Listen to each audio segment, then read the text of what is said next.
Just for us, thank you, Gary, for doing that. First note is there are index cards available where you can jot down any questions you already know that you have and submit them so that they can be addressed in the course of the evening. Second note is that outside on the table, you will find compost buckets that have been provided to us by Sean Abreu, our city council member. Feel free to take one. They are free of charge. If you don't already have a compost bucket, take one. If you know somebody who could use it, take a bucket.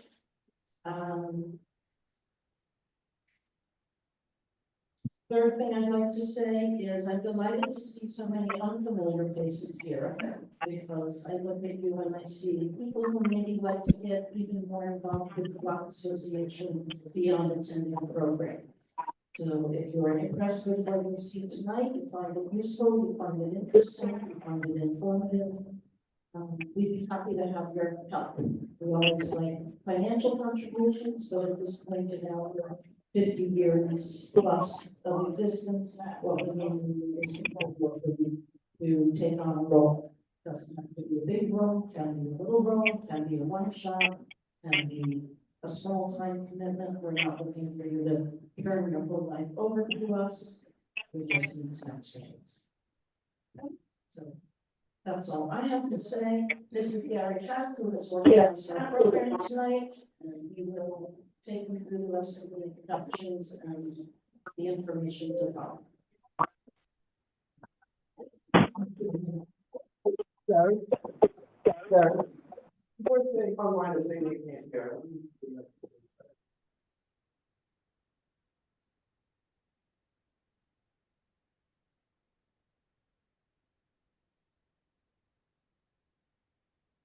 Yeah, no, we're good.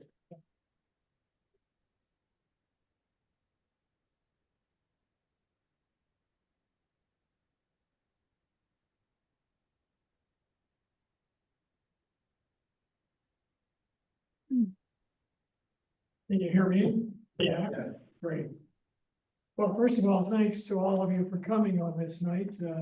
We thought we would do it in March so we didn't hit the April showers, but we were prophetic, and here it is. I want to thank you, and thanks also for all of our guest panelists today. I'll tell you more about them later. But what I wanted to say was two things. One is that we're doing this because so much of our time when we're dealing with real things out on the streets is that we're dealing with stuff that's the old news, you know, things that are fights that have been going on for years, or over parking, fights over other kinds of issues, and we never quite get ahead of the game. Never quite get to the point where we're actually thinking about, you know, what's going to be happening over the next 5 years, and how should we be reacting to it? How can we take advantage of it in what we're doing? And so we want to try to focus today as much as we can about the future, not about the past. Everybody knows that the last 50 or 70 years were the best years for all of these streets here. So let's try to look forward on this thing. The second thing I would say is that I'm going to start by showing you just 10 images so that we all start with at least a common understanding of what's out there and looking at it, what some of the issues are that have come to our attention, to my attention, or other members of the board's attention. So welcome, and here goes. I'll start with something fairly simple, which is how big are we? What are we? We're actually a fairly small corner of the Upper West Side. We have 6 block faces, basically. 2 blocks on 102nd, 2 blocks on 103rd, West End Avenue for a block, and Riverside Drive for a block. Seems like nothing, you know, just a little corner of the place.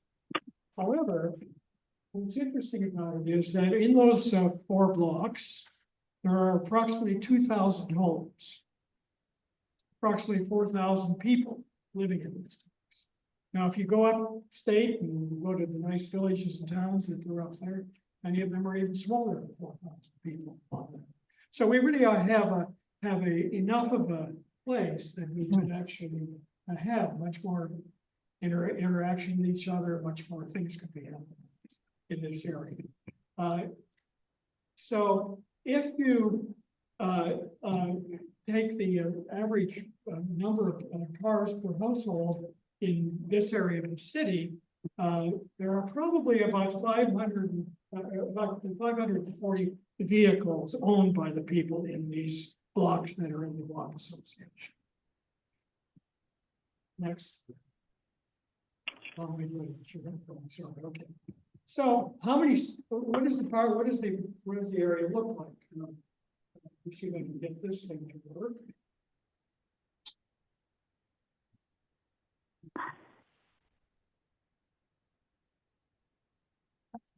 You're good, go ahead, see. Sorry. Anyway, Gary, hand it to me, I'll see if I can get it working. you just can't see it on that. So let me talk while he's fixing it. If you count all of the on-street parking spaces that there are in these 6 blocks, it's 163 spaces. What we need is, if everybody wanted to park in our neighborhood, we would need 540, and then the employees that work in the places here. And then on top of that, there are the employers' cars, people, and there are service vehicles who are here every day, fixing elevators, doing other kinds of things in the buildings.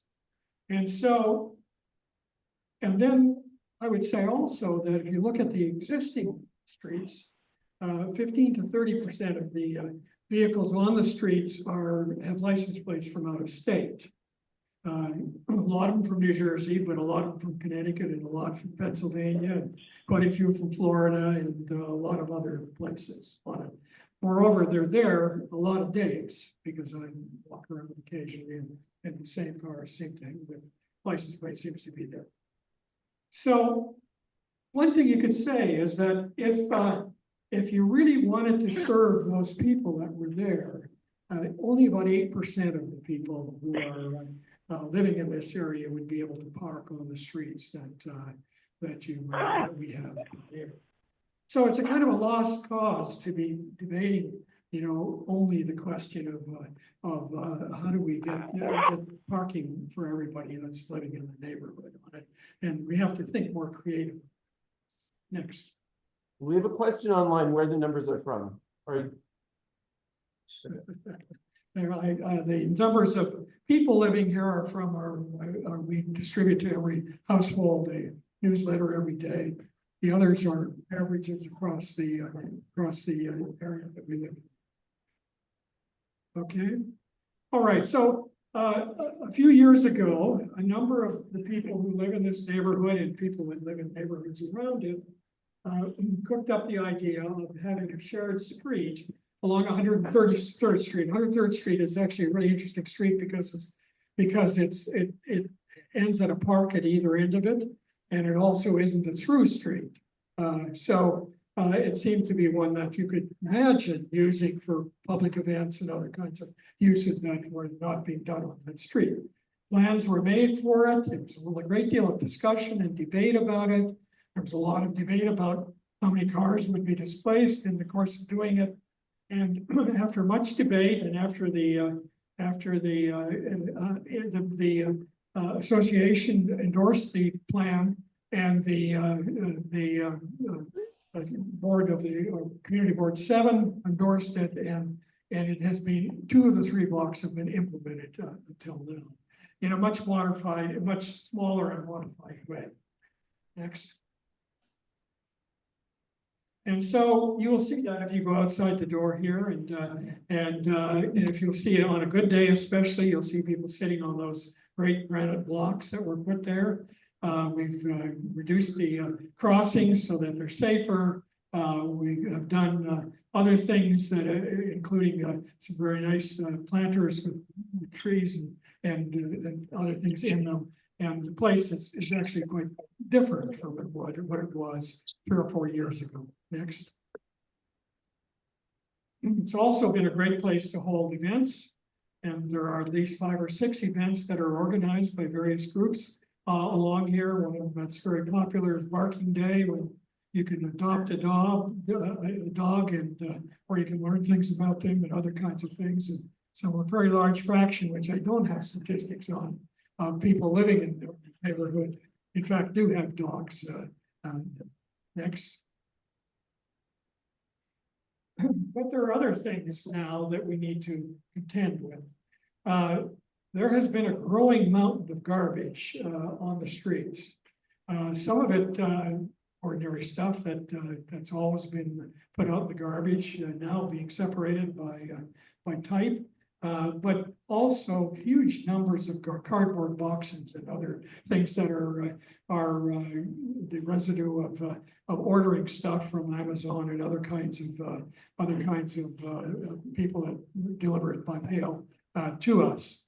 And that's not stopping, that's increasing, and it's especially problematic in the winter, especially when there are snow days and the snowplows didn't take over from the garbage collection, and you get accumulations like these. This on the left is on 103rd Street, one on the right on 4th. Next. The city has proposed that we look towards a time when we will have automated collection of wastes.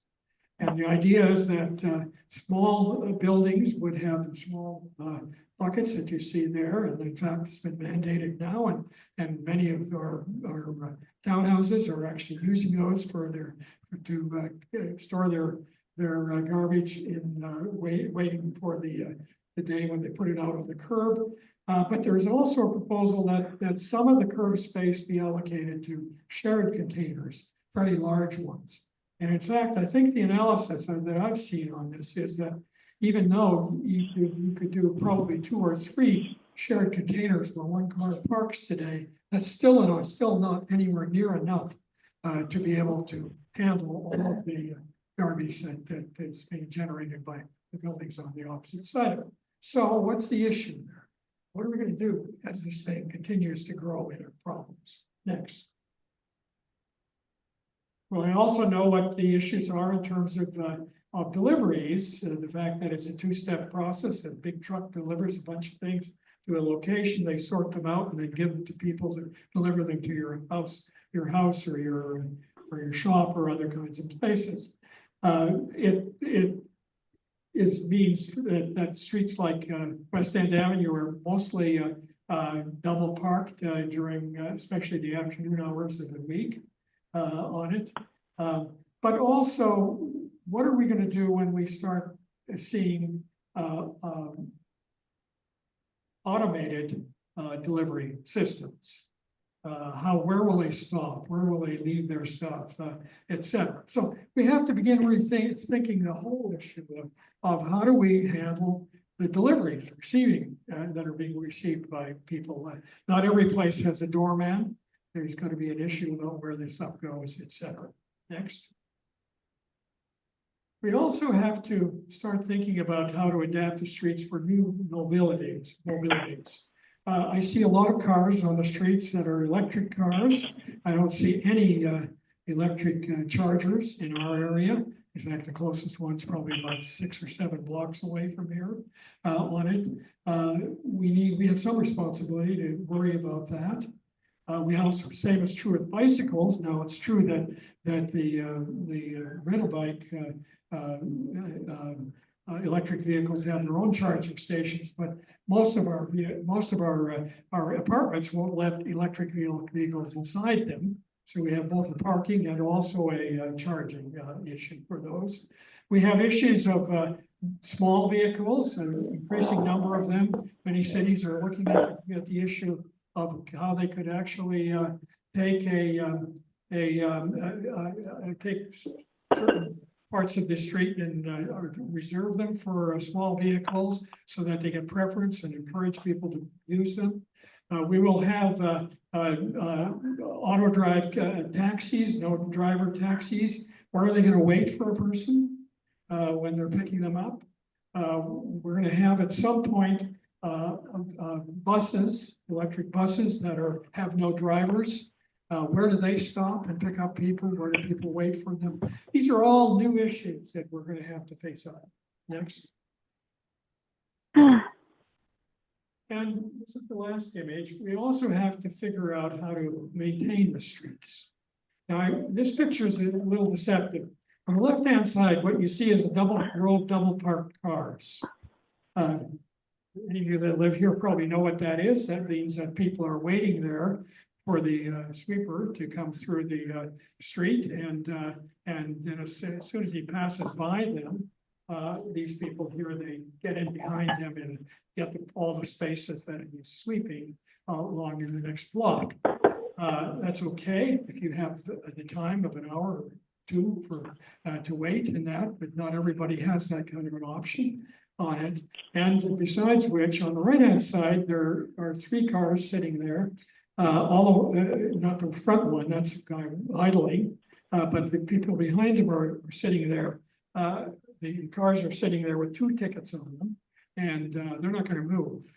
And so the effect of this is that the streets have become really, really dirty in our area.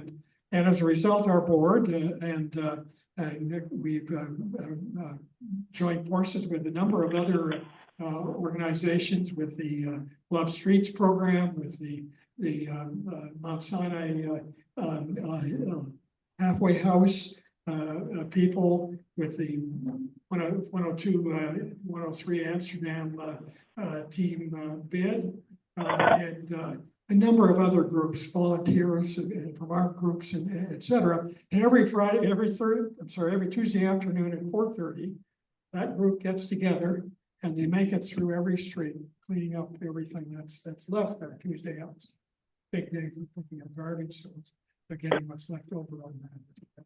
But thinking about who's got that responsibility, it's another issue. So I'm going to stop there. And our panelists have many more issues and questions I'm sure they're going to raise. We have 3 people with us tonight. All of them are, I think, the people that know most about these kinds of things in the city.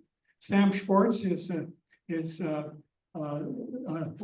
at one time the head of the Department of Transportation and ran a very large consulting firm. He also has written several books, including one called Gridlock, and Sam is actually the person who invented the term gridlock on it. And he now has spent a lot of his time and energy dealing with issues of pedestrians in the city, and how they do better than they can by just being squeezed out of every other place. The second, and he'll speak first, and Rachel Weinberger will speak. Rachel is the head of the Transportation Planning Group at the Regional Plan Association. She's written extensively on transportation issues in cities. She's taught at the University of Pennsylvania. When I was there, she was teaching. She teaches at Columbia University, and so she brings a great deal of knowledge to this. And the third person is Carl Weisbrod. Carl was the previous director of the City Planning Commission, but he's done many things. He headed many commissions and boards and organizations. He was the pioneer of the work of transforming Times Square. He has most recently been the co-chair of the board that was created to figure out how to implement the congestion pricing system. How much to charge, where to charge, and all of the really difficult issues to make it a reality. So I'll ask the 3 of them to come up here, and they'll have talk, stand and talk, but come up here and pass the microphone. And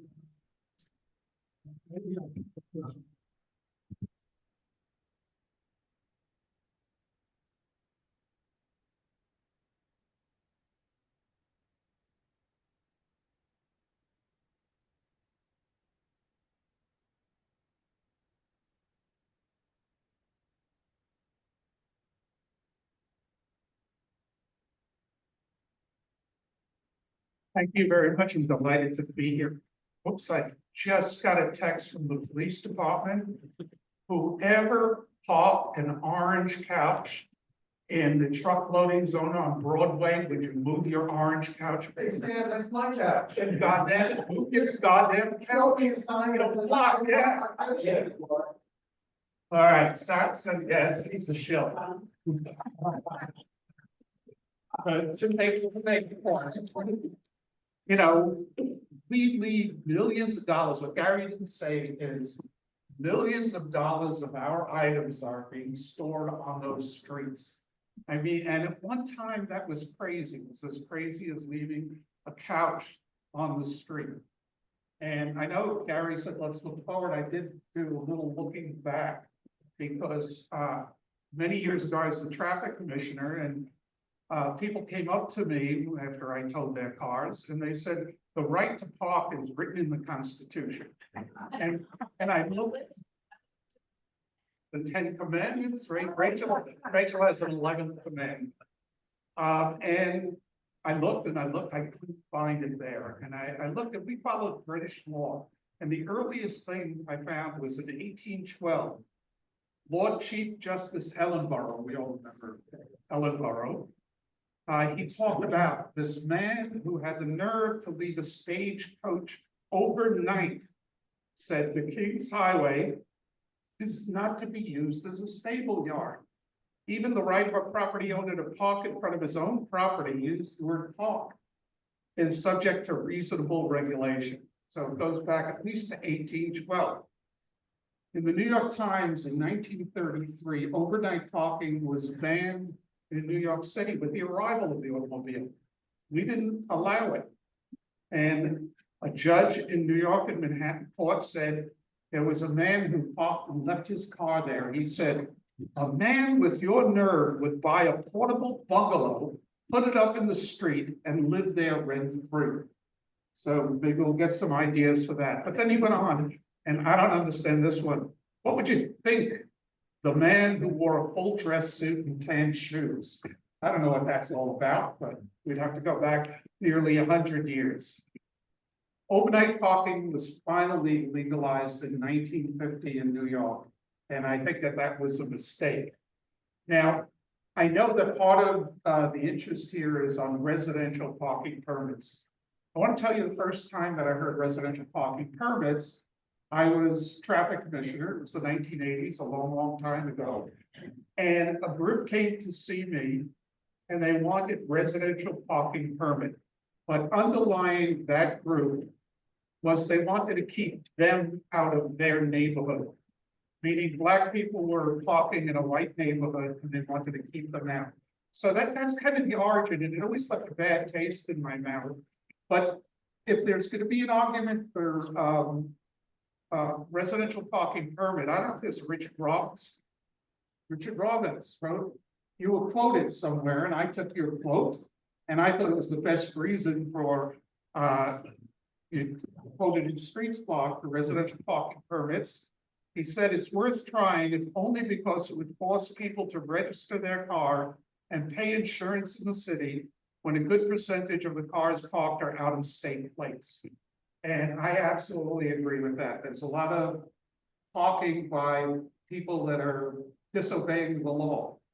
Not just the law on parking, but the law on registration, the law on license plates, the law on insurance, and means all of us pay more for that.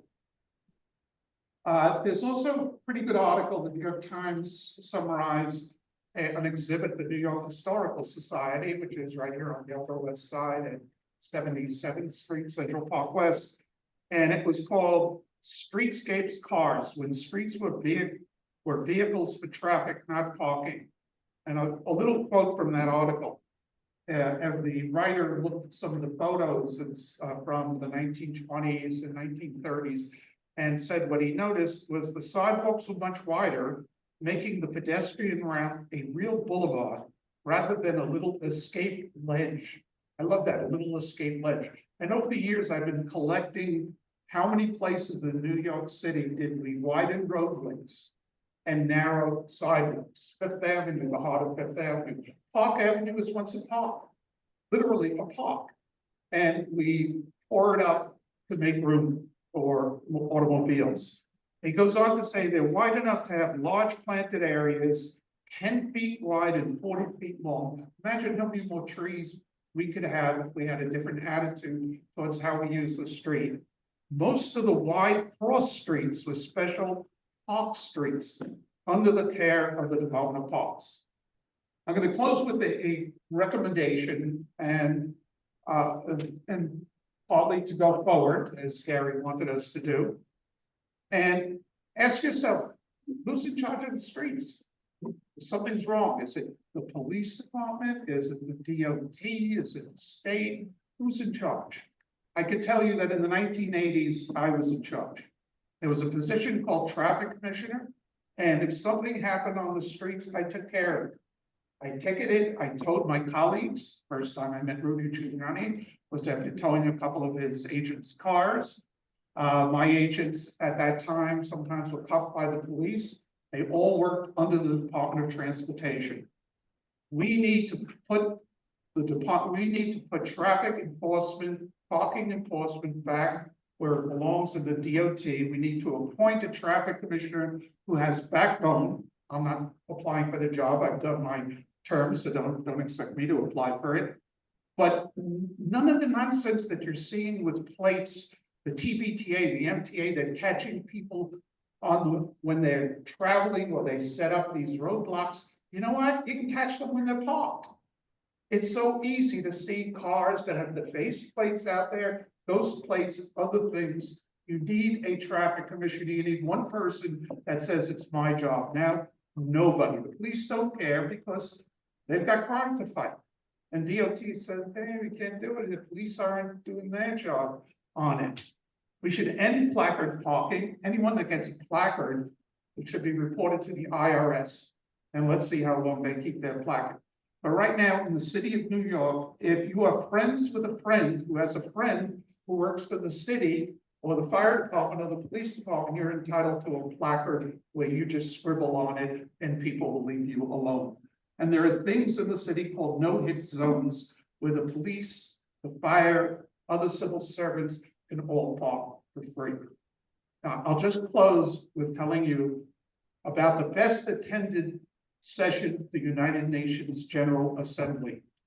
It's when I started to tow the diplomats' cars. And every single country was there and every single country was unified. I brought peace to the world for about 1 minute. Thank you.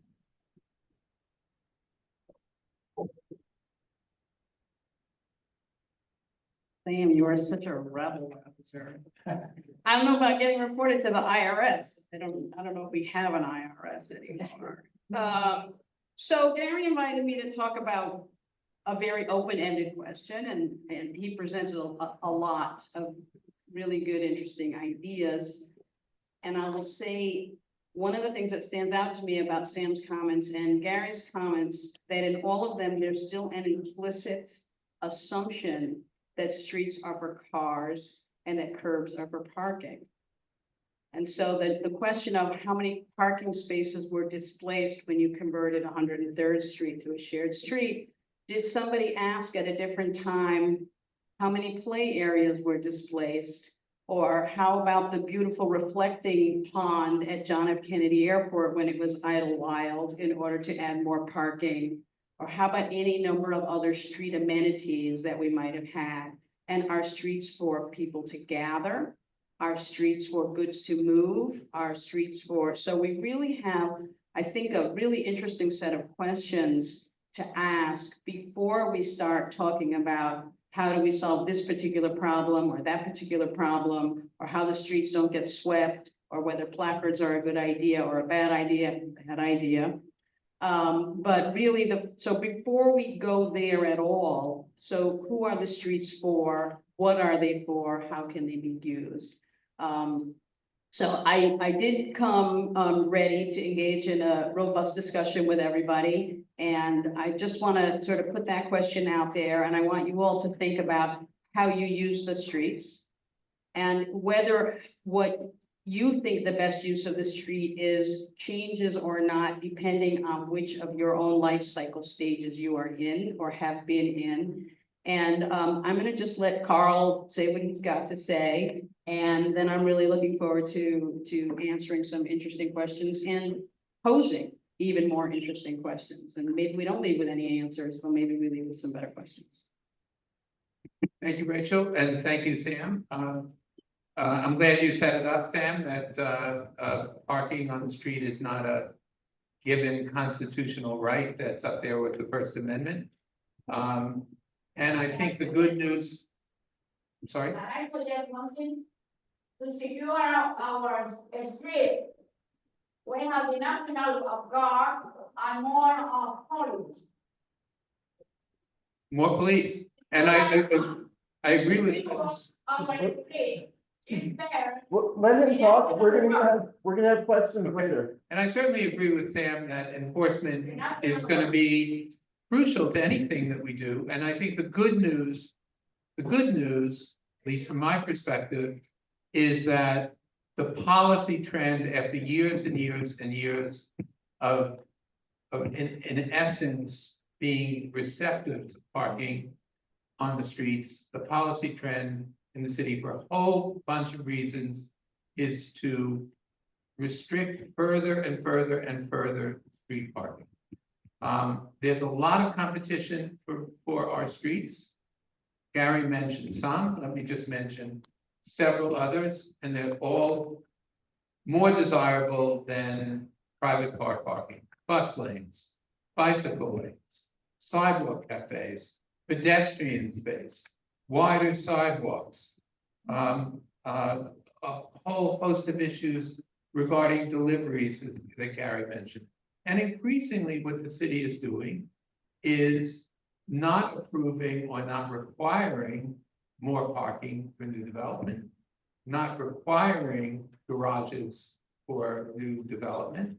And in fact, cutting back, as we've seen, particularly in Manhattan, street parking at a fairly rapid rate. I will also, like Rachel, want to open it up to questions. I will say one of the things that Sam mentioned that I found very amusing, when we did congestion pricing and established the rules for congestion pricing, the most furious pushback we got were from city employees who have the ability to park in the city for free, basically. Cops can park for free, fire department can park for free, teachers can park for free. They're the ones that had the greatest objection. Judges can park for free.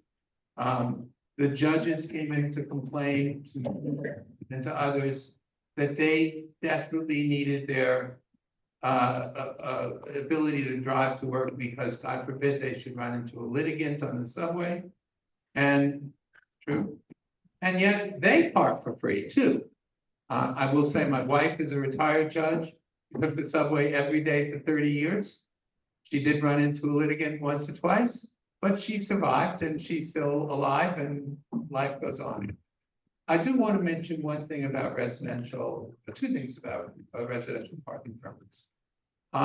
One, and Sam alluded to this, when Gary said that 15 to 30% of the cars in this area that have out-of-state plates, a goodly number of them are not out-of-state residents. And a very few of them, my guess, are out-of-state residents. So the vast majority of people who park on the streets are residents. One thing that's certainly of interest to neighborhoods, particularly in Manhattan and near subway stops on the periphery of the congestion pricing zone, is whether drivers that normally drive into the city or normally would drive into the congestion zone will park and will compete with people, residents in the surrounding area for parking. I think that's worth studying. We don't know the answer to that yet. We don't know the answer to a lot of things having to do with congestion pricing. So far, the evidence of congestion pricing is almost entirely positive. But one thing we don't know, one piece of data we don't know, and we won't know it for a while, is to what extent suburban drivers will drive the subway stops outside the periphery, try to park and compete with residential parkers and residents, and then take the subway into the central business district. That's worth studying, and worth studying with respect to whether the response to that should be residential parking permits. I will say to those who favor residential parking permits, be careful what you wish for. It's another way for the city to tax. And those residential parking permits will not come free. They'll be expensive, and they should be expensive, because as Sam said, we're giving something to someone, essentially a permit that people should have to pay for. And I'll stop there. I just want to say two things in direct response. First of all, any judge in this city is probably in greater danger of being hit by a car walking than they are running into a litigant on the subway. So good for your wife.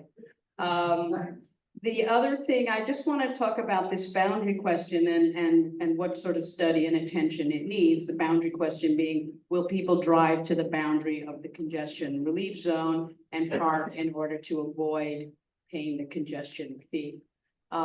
In other cities that have implemented congestion pricing, notably Stockholm, London, and Gothenburg, there have not been these effects. And when you think about it, the amount of money in congestion pricing fees that a person would save comes down to $3.20.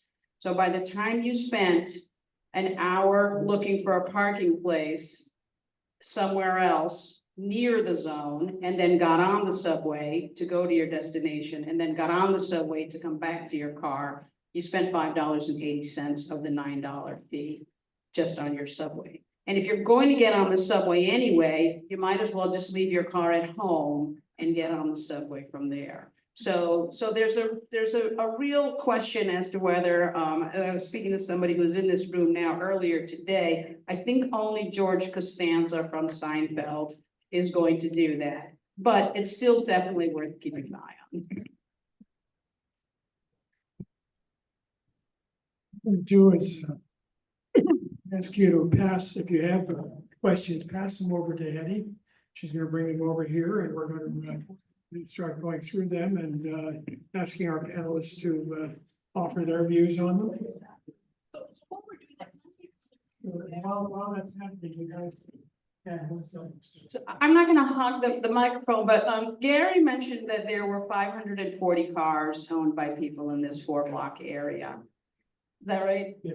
And about 163 parking spaces. So that's, that's a couple of cars just from the people who live here for every parking space.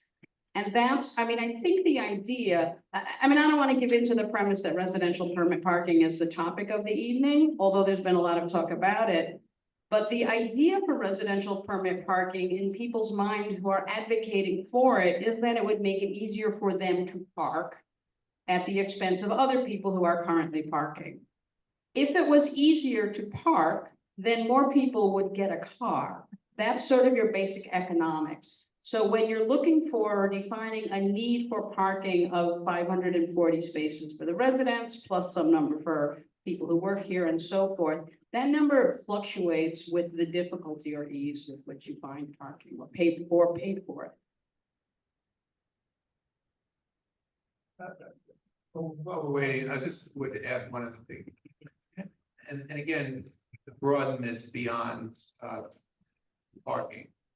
There are some really serious questions about how we use our streets and sidewalks. And obviously, all of us here would say parking is a very low priority, if it's a priority at all. But the other uses, many of which I mentioned, are also all competing for public space. And public space in a dense urban environment is a precious commodity. And we haven't, as a city, entirely figured out how our public space should be allocated. We know the rules should be enforced, but what the rules are still very much in flux. And there's a lot of competition among things we all consider good. Buses are very important means of transportation. If they can't flow smoothly, that's a bad thing, and many people take buses instead of, for lots of reasons, instead of the subway or have to. Bicycles, an increasing part of our commuting and public life. Pedestrian use, open space, all of these are sidewalks, delivery space. We now have a person in charge of the public realm for the first time in the city, but that person is not an enforcement person. That person is a planner. And there has to be a much broader discussion about how public space is allocated in different parts of the city.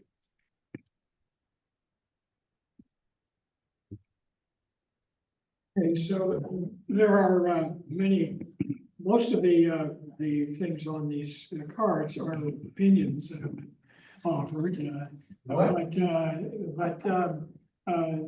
I'll ask for comments about them as well. But there are a group of them which have to do with why are we, a person put it here, let me find it here.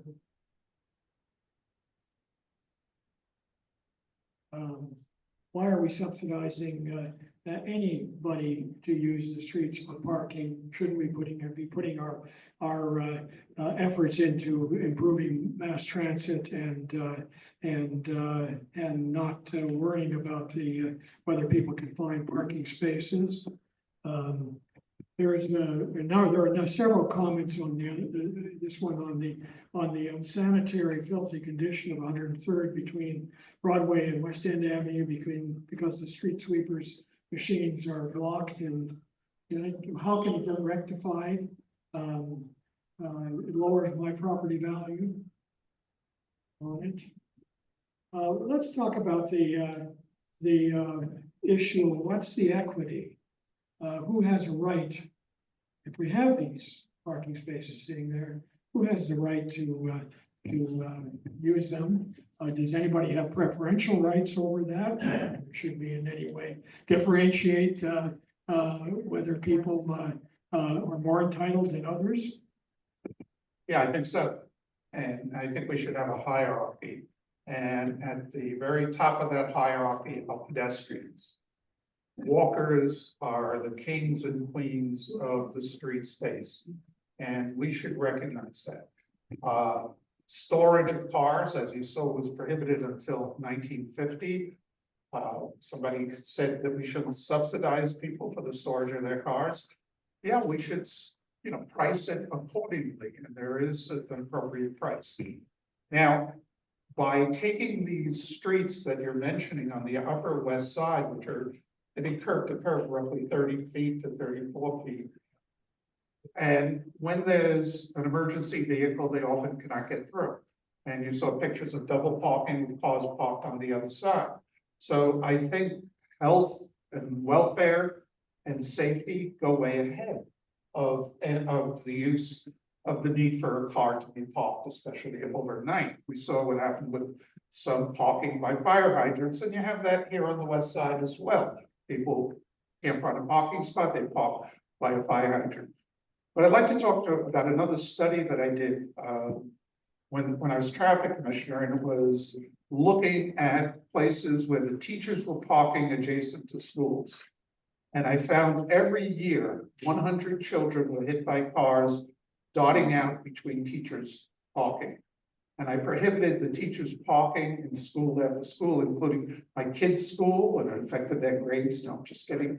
But de Blasio came back and gave it to teachers. Government workers think it's their right. The police say it's in their contract. And the contract, when I looked at it, it says the city should make reasonable efforts. You could really clamp down on that. So safety has to be there. And if you've got parking on both sides and a truck is pulling in, and every time somebody complains to me about a truck double parking, I say, who said the curb if that truck is double parking? So it's affecting our health, our welfare. If we didn't have the parking, we should then widen the sidewalks. and make those park streets that we had 100 years ago, with lots of trees and lots of other entertaining things that 103rd Street has already been doing. That sort of thing would improve our life, make it safer for everybody.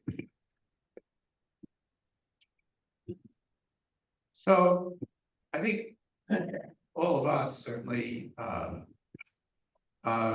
agree about the low or whether parking should be a priority at all. But I do want to talk about the political realities and the difference between what's right and what political power is. When I was planning chair, I would say the two sort of third rails of being the planning chair were taking away parking and the heights of buildings. And those are the two issues that would drive people crazy when we try to create more housing. Congestion pricing is another example of how powerful people who own cars and care about parking feel. 85% of the people who commute into the central district come by mass transit. 15% come by private automobile. The 85%, 15% are far wealthier than the 85%. The 15% that drive into the city, for the most part, are parking in garages in the city and pay, other than the city workers who get free parking, but are parking in garages in the city where they're paying something like $500 a month. You'd think the world had come to an end when they had a $9 charge that would ultimately go to support our mass transit system. And you've seen the political reaction to that from the suburbs, from even some city legislators. That's not been true for the most part from elected officials in Manhattan. But the power of a parking lobby, and Sam can probably speak to this much more than I can, is very powerful. And it's just an example of what is right is not necessarily something that you can get done. Unfortunately. Well, unfortunately, I have to agree with everybody, and also note that historically, the questions of what happens with the street have always been fights about political and social class and privilege. It's very nicely documented in a book called Fighting Traffic by Peter Norton. There are other sources, but that's the sad reality of that. But communities can come together, as you have, and created, this block association and created a shared street. And you can think about what you want in your community, and that can override the self-interested conversations that so frequently dominate these airwaves. Yeah, following up on saying what you can do. In Barcelona, community groups have created super blocks. And in those super blocks, it's just for residential access and it's for many other uses. And at one time, Manhattan, all the boroughs had hundreds and hundreds of place streets. Now, we probably have 50 in the city of New York. So there are things a community group could do and may find a receptive ear at City Hall. I don't know if at the City Hall, but at the future City Hall. So let me add a few more that have come in here. It looks like despite our hope that we might actually go get beyond parking issues, what we've got is 80% of them are about parking here. But let's continue on that because people want to know some things about that. One person asks, how is the decision made to allow a building, a new residential building without any parking? What's the actual question? How is it allowed? What are the criteria? So what are the criteria? Well, I said how and why are they? I mean, one thing, I'll give you a second, but one thing, in the 1980s, in order to comply with the requirements of the Clean Air Act, the very rational New Yorkers understood that parking begets driving, and driving is the #1 most polluting activity that most Americans indulge in. And so it's true enough. And so to comply with the Clean Air Act requirements, most of Manhattan, so Manhattan on the east side, south of 110th Street, and the west side, I'm gonna get the boundaries wrong. So maybe 110th Street on the west side and a little bit lower on the east side. Those buildings, the zoning there was changed to have a maximum amount of parking that could be allocated. What happens in most of the city, historically, there has been some movement to change this, is that minimum requirements have been applied to all properties, which means whether you wanted to provide parking or not, you had to. And so the criteria for there being no parking or less parking is politically decided. And in our particular case now, what the city has recently done is eliminated the minimums in many more places. So you are no longer required to provide the parking, but you may still, you're not restricted from doing so, but only in these cleaner air zones. Portland, Oregon's done it, Boston does it. Actually, many more places are doing it increasingly because there is some wisdom in it. Yeah, and just to underscore what Rachel said, it's all done through zoning. It's part of the zoning resolution. And as Rachel indicated, in order to comply with Clean Air Act requirements in the 1980s, the area basically south of here in Manhattan regulated the maximum number of parking garages. When someone applies for when someone applies to build a building in that area, the planning commission determines whether that would be in compliance with the Clean Air Act requirements and the zoning. In other areas of the city, particularly the outlying areas of the city, there are minimum parking requirements, and every time the city has tried to push those, there's been a lot of resistance from elected officials and from local residents. And as Rachel said, that's changing. It changed, for example, if affordable housing, there's no really good reason to have a parking requirement where there's affordable housing, because most of the people who qualify for the affordable housing can't have a car anyway. A. B, there shouldn't be parking required in areas where there's very good mass transit. And C, there shouldn't, in my view, be parking requirements anywhere. Leaving aside the parking issues, the cost to build housing in order to create, cost to build housing is just increased when you have to build parking that frequently, particularly for affordable housing and mixed income housing, isn't even utilized. When did we get a chance? Yes, but when we are on the same page, and we won't, many of us submitted the card, please read the card. No, let us read. Now, I'm Read the cards. I'm trying to read the cards, but it's a little hard when you're speaking.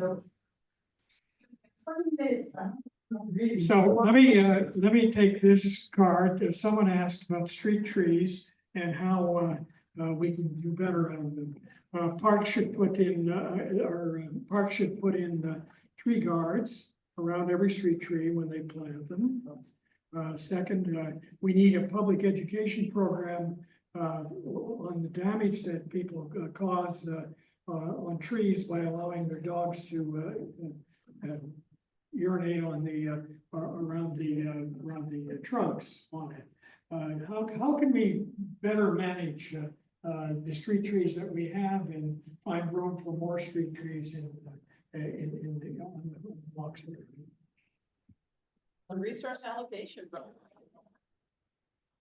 There's only, Sam just told us, there's 34 feet from building line to building line. We get to decide how it's distributed, right? Sam also told us that the history is a lot of these streets were parks, but we have chosen to repurpose them in other ways. And so, you know, when the city comes up with a plan to plant 1 million trees, it has to find places.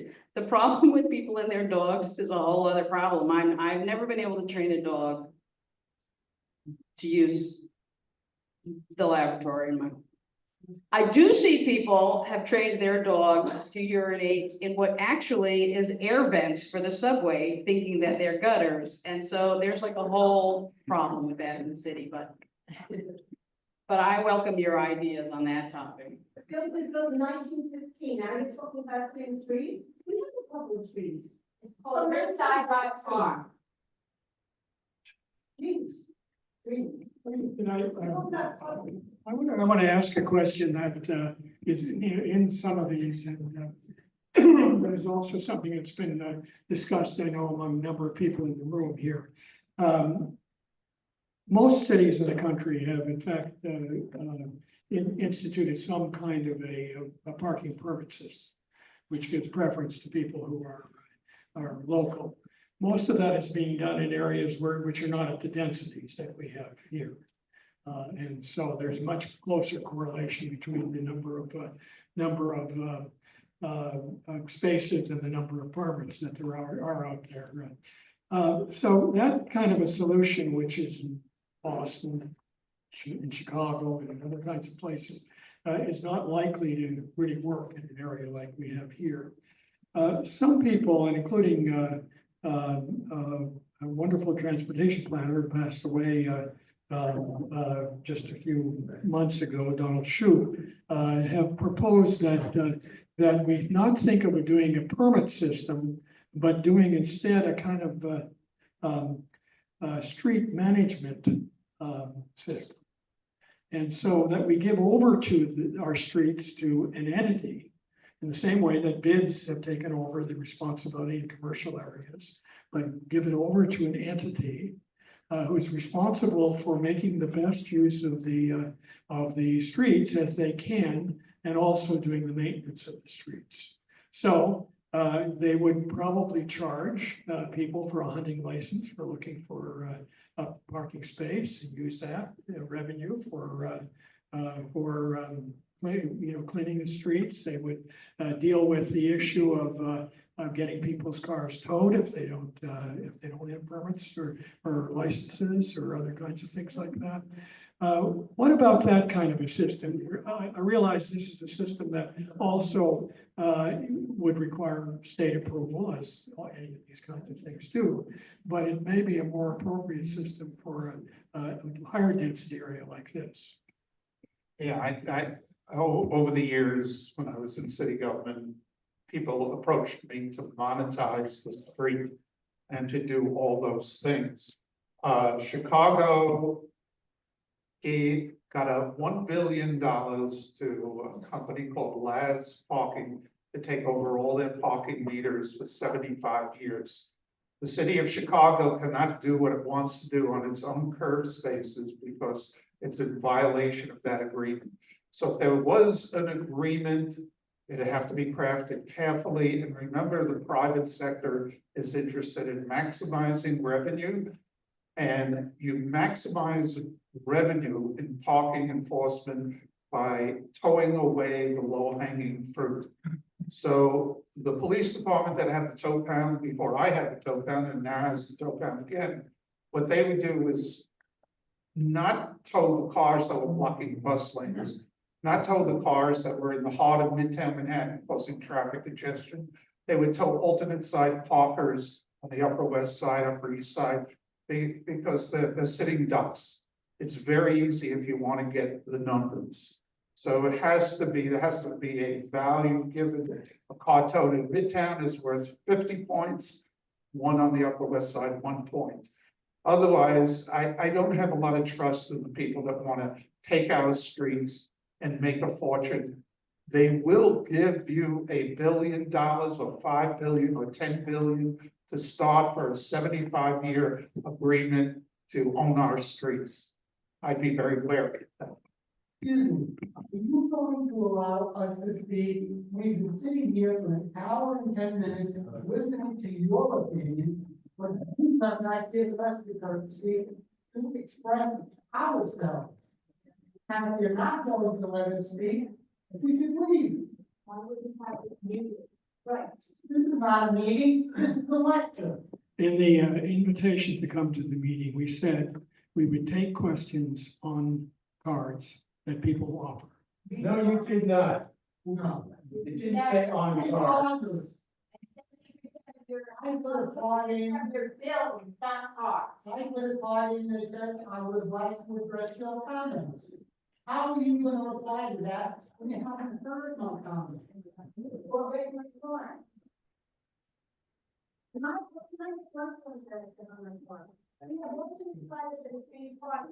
The one that commuters coming in and parking, they go, they park until 11 o'clock, 4:68, and then go into work. The average employee doesn't do that, can't do that, till 11 o'clock. So this is baloney, it's twisting it. The officers are in the street, my husband gets up sometimes, he doesn't have a good spot, goes out at 9 o'clock, he's retired, he sits in the car. But don't tell me that we have so many employees coming in from the outer boroughs, you know, to park. I don't think anybody told you that. I don't think anybody told you that, We watch. that there were a large number of people coming in from That's what other you're saying. firms. Oh, this is in my streets and then getting on someone. No, we didn't say that. We were, Yeah. Yeah. I mean, go on, all your state workers if you don't want them. The answer to the question about will people do that was that the information is not yet available to document whether anybody's doing that. And I agree with you that people are not going to sit in their cars before they go to work. They will be looking for spots on the side where they don't have to do it. Yeah, more than we should. In this neighborhood, we have a 4-block area, whatever we are, 2 4 blocks, that our problems are so minor. These buildings were built 100 years ago. And people, they did not build garages for one thing. If I want to park in a garage, it's about 4 blocks away, it's over $600 a month. And it's full, and I did not expect that. We came to the city too far when we moved here 40 years ago. All right, we got rid of one, obviously, and I'm perfectly fine, we can move the car in the morning. But $600 a month, and we need to park there and walk back to my building at 11 o'clock at night, across Broadway and up, the other street. This is ludicrous, and also, let me say. well, it may be, excuse me, sorry. You're telling us that the people like me pay the $600 a month. Good for you. Good for you. You can Good for afford you. it. That's one of the things. So take that. I'm sorry, but let's. I have a few more questions I can ask our panel to. Oh, no, we know. No, let us speak. Well, right, we want. We're not opening it to everyone, because if we open it to everyone.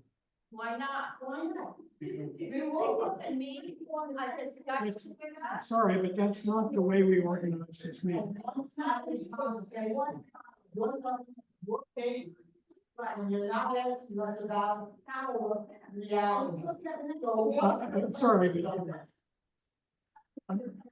What's that, what you said? The 1980s, I talked about, and when we worked in the 1980s, I just thought, what do we have to do right now?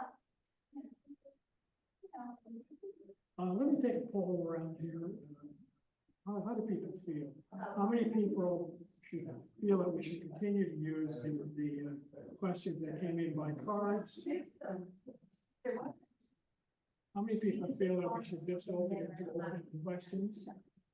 It seems to me that the majority. Do we have a third option of a shouting match? Yeah, let's go A third option of just everyone shout at once? So let me take this one here.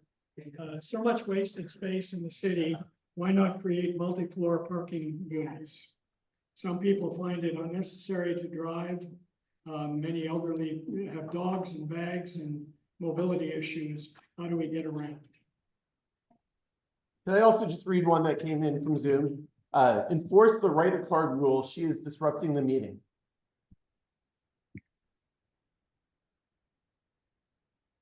Okay.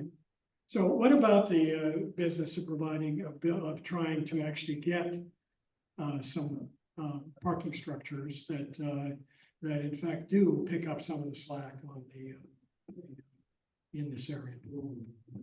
Yeah, there's technology now that allows for automated parking in tiny spaces. Sometimes it's below ground. I visited a number in Europe. It looks like a one-car garage. Your car drives in and then your car is on a pallet. And the pallet takes it. It's kind of like well, a candy machine. You don't know where it's going to go, but you'll then get it within 3 minutes of when you need it. The city has not caught up with technology. There's one of those that I know is in Chinatown.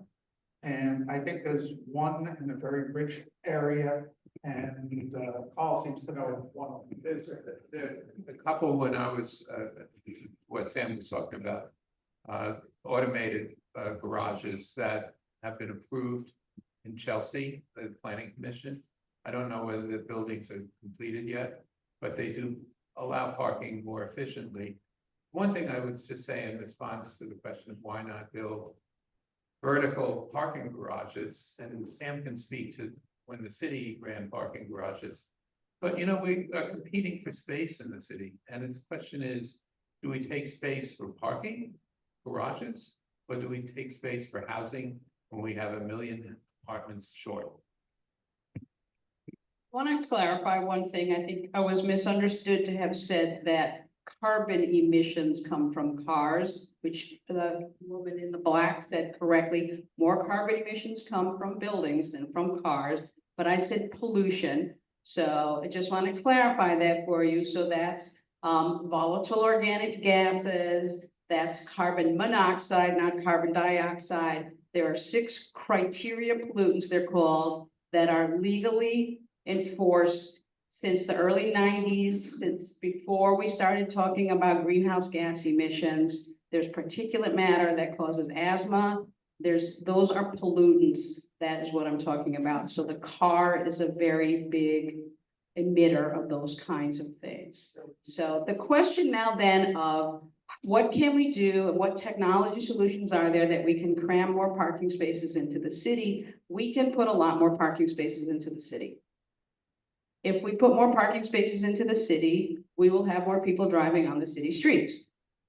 Just as our parking is somewhat limited, our street space is even more limited. So if we wind up with more cars because we have more parking spaces, it's conceivable that we will have more spaces than we can accommodate on the street. That is a reality. So I think it gets back to where we all began this conversation, which really is thinking about what we want our city to be and whether or not we want to save money on parking or have particular privileges.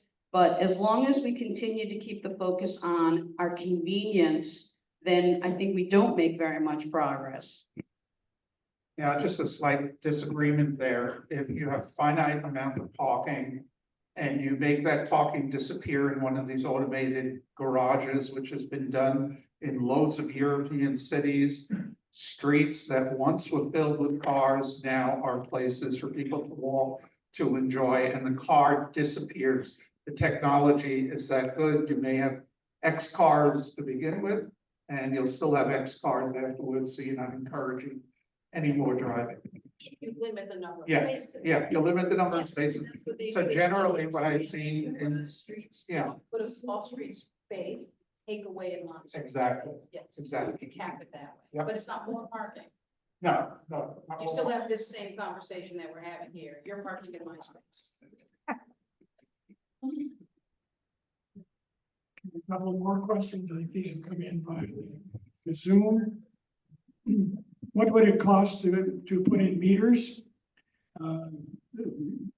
Installation, surveillance, et cetera. Revenue could help keep clean and pay for shared bins or invest in public transport. And local residents could get a discount. Costs nothing to put in meters. We make money on meters. A ton of money. Yes, you can have meters. Generally, the Department of Transportation, I'm no longer with the Department of Transportation, I'm a private citizen here. But the Department of Transportation generally keeps them in commercial districts and some side streets, portions of side streets adjoining commercial districts.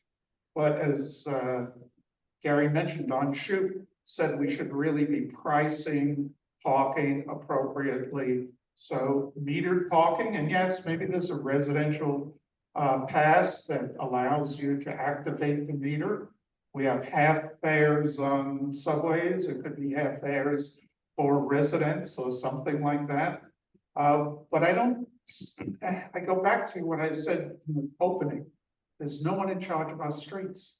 You're talking to us, but I don't even know who you could talk to that would say, hey, let's do it. Let's make that happen. Okay. I'm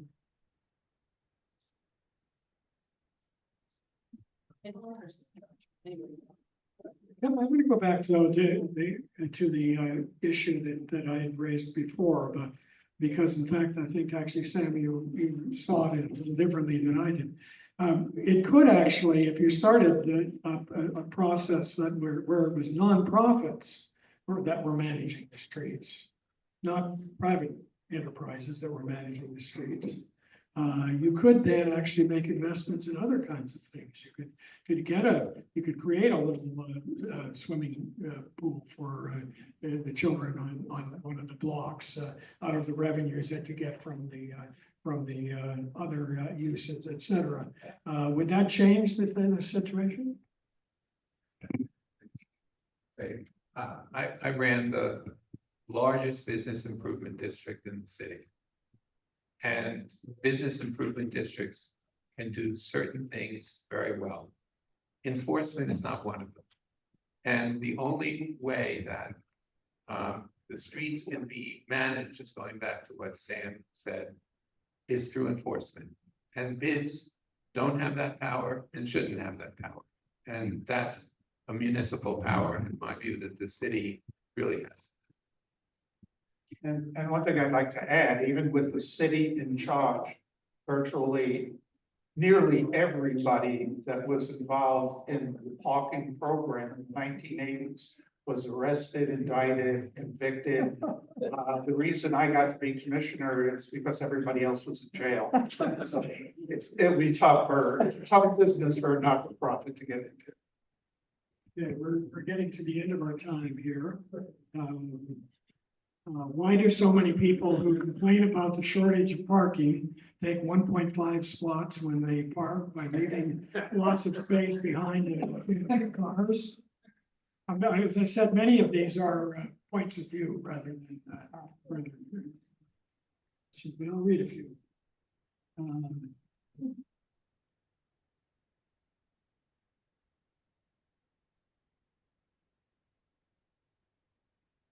Person that says, what about out of rural people?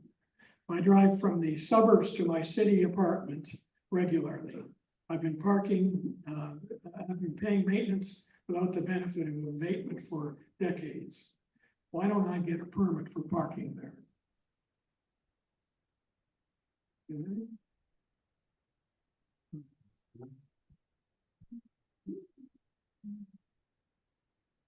Gary, I'll comment on that, if somebody wants it. So my comment's not an answer, but it's a question to you. What problem are you trying to solve? What problem would you like us to talk about? Go ahead, what problem is it? Gave us the problem. What's the problem?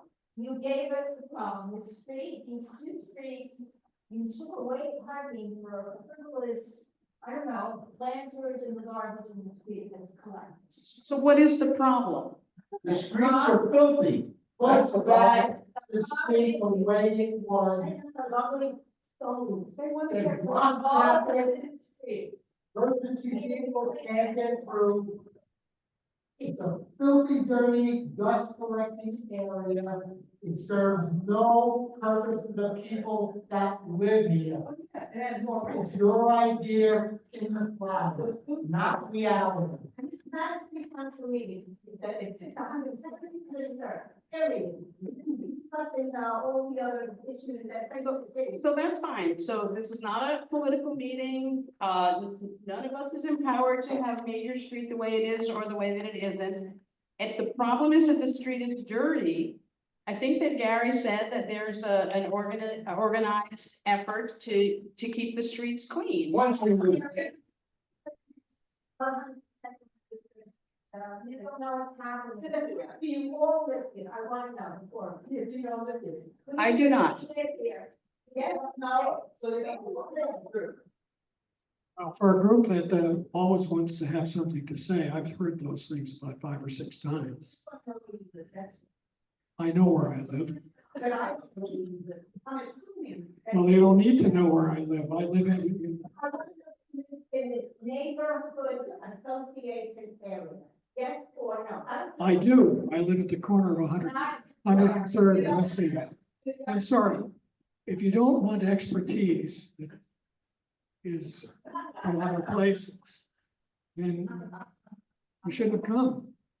No, you have a lot of opinions. I think what we're gonna do is we're gonna call this, over. Yes. I don't know, okay, I see the city, apply a lot of different things. And why is it that, looking trucks that have doors on the side, the only thing that you go, well, I can't give you like on my street. Because, you know, the whole people are through, the truck, I told you, you are 99% of the time, the truck's not blocking, out of the way, all of a sudden, it's more accessibility to streets, and so if you run a 4-lane road, not certainly being a 2-lane road. You got something, I know, why don't we fight that, why don't we fight that, you know, they like, oh, how do you take a, back the window, car going in, inside out the other, but always do. So, if they didn't do that, this is no difference, it's probably even better. Probably trying to think of ways how we can use the streets in a more, making everything double use. Yeah. And are you talking about the narrow streets or the wide streets? Any street, I've got an answer. It's just an attempt to try to, hopefully, people use it, and how can we did a lot of rooms and fire hydrants that up to the blocks get blocked by cars all the time anyway. You know, I mean, I don't know. Any thoughts? Okay, let's call it quits. I want to thank our 3 panelists. Thank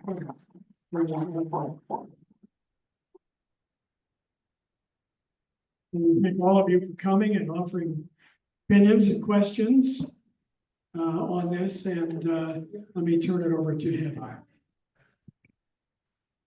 Thank you all again for coming. I'd also like to thank the Marseille for allowing us to use their community room. They're very gracious about sharing their space. I'd like to thank Rich Robbins for taking care of our tech. I'd like to thank Gary and Celia and Amy for supporting the meeting, and very much so I'd like to say thank you to Sam and Rachel and Carl for being so informative tonight. Could I ask all of you for a favor? We're all volunteers here, and somebody has to move the chairs to the edges of the room and put them in stacks. Could you just take 2 or 3